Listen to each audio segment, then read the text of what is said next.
Hello guys, this is Ninja God Ivan and today's tutorial is per passing parameters and return functions. Alright, so what is a parameter? So basically a parameter is is an object that's going to be passed into a function so that it will be used. Okay, so this is let's get out the script first, okay? First of all, let's get the script here and then we're gonna call this I'm just gonna call this foo because yeah, this is basically what programmers do when it comes to demonstrating something. So here, so then you have a function here. So this is basically a parameter, okay? And then we're gonna be passing something, you know. So this is what it's used, okay? So let's say that for example that I want to put my name, right? So name equals Ivan, and I want to pass it. So I'm going to declare name, and I'm going to go pass it to foo. So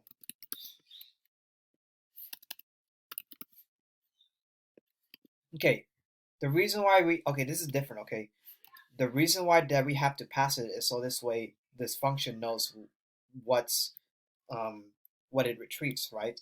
So it's like this function is able to access global variables, but in reality, we're just actually passing it. Okay, so then when we print,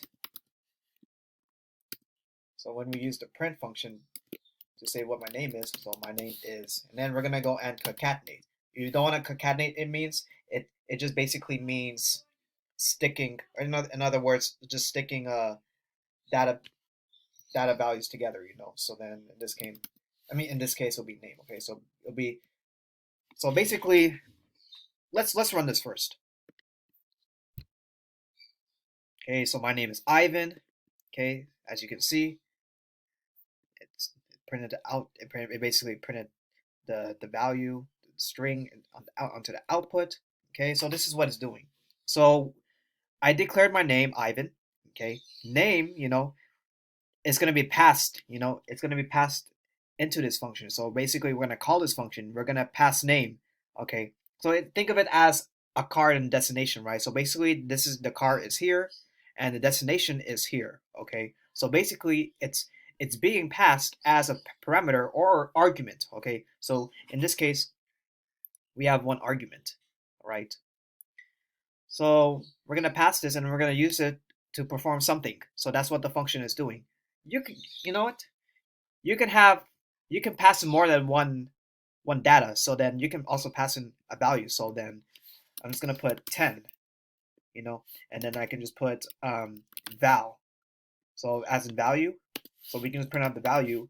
So say the value is okay. So remember, you have to convert this to a string, okay? Because the thing is that the rule of concatenation is you have to stick data within the same data type, within the same type. For example, you have to stick a string within a string. If you try to stick a string, when I say string, I'm talking about this, the one a sentence or a text, okay? Or for those of you who are not computer science majors or who didn't study computer science, if you try to stick a text within an integer or a number, it will not work. So then you're going to get a compile error. Okay, so then we have to convert this to a string, and then we say val. Okay, so if we run this, so my name is Ivan, the value is 10. As you can see, 10 is being passed as the second argument. So now we're going to print 10 here. Okay. Okay. So this is basically what passing parameters is all about, because if the data doesn't exist in the function, right? Let's say you want to pass in data that's outside the function and you want the function to use it. So that's why we have arguments, okay? And now let's talk about return functions. So, okay. So let's delete this. Okay, and we'll say return message. Okay, so let's go and return something. Okay, so what's a return function? A return function is basically when when the return function is red, then it's gonna jump out the function and it's gonna return something. So then let's say for example that I'm gonna use this return key and then I would say something like return 10. So this is what's gonna happen, okay?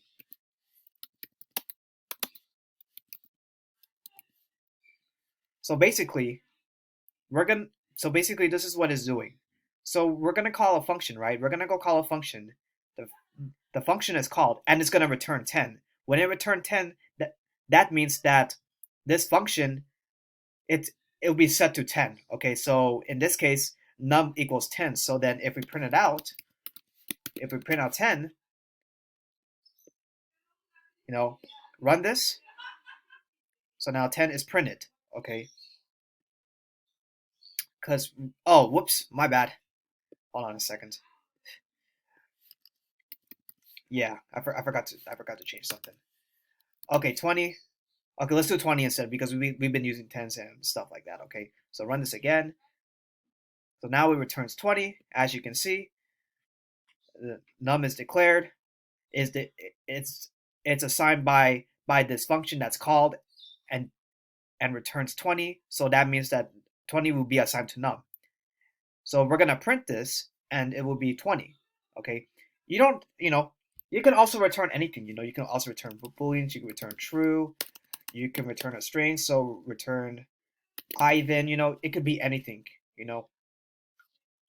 But if you were to take C++ or Java, you know, then instead of using function, you'll have to use a data type. So it'll be like, so for example, instead of using function, it'll be string, because you're going to return a string instead of function, right? But if you, like I said, let's not go off topic and talk about this, okay? So basically, this is one way you can do it, or you can just do this. So basically, you can just print out what the function returns, okay? So then, if you run this, okay, let's put something else. Oh yeah, oh yeah, we didn't try this one. Okay, so it should return my name, and as you can see, name is Ivan. All right, so there you go. All right, this is basically it. All right, thank you for watching this video. Hopefully this video helps you on coding Roblox. Hopefully, as you watch those videos, maybe someday you'll become one of those Roblox developers.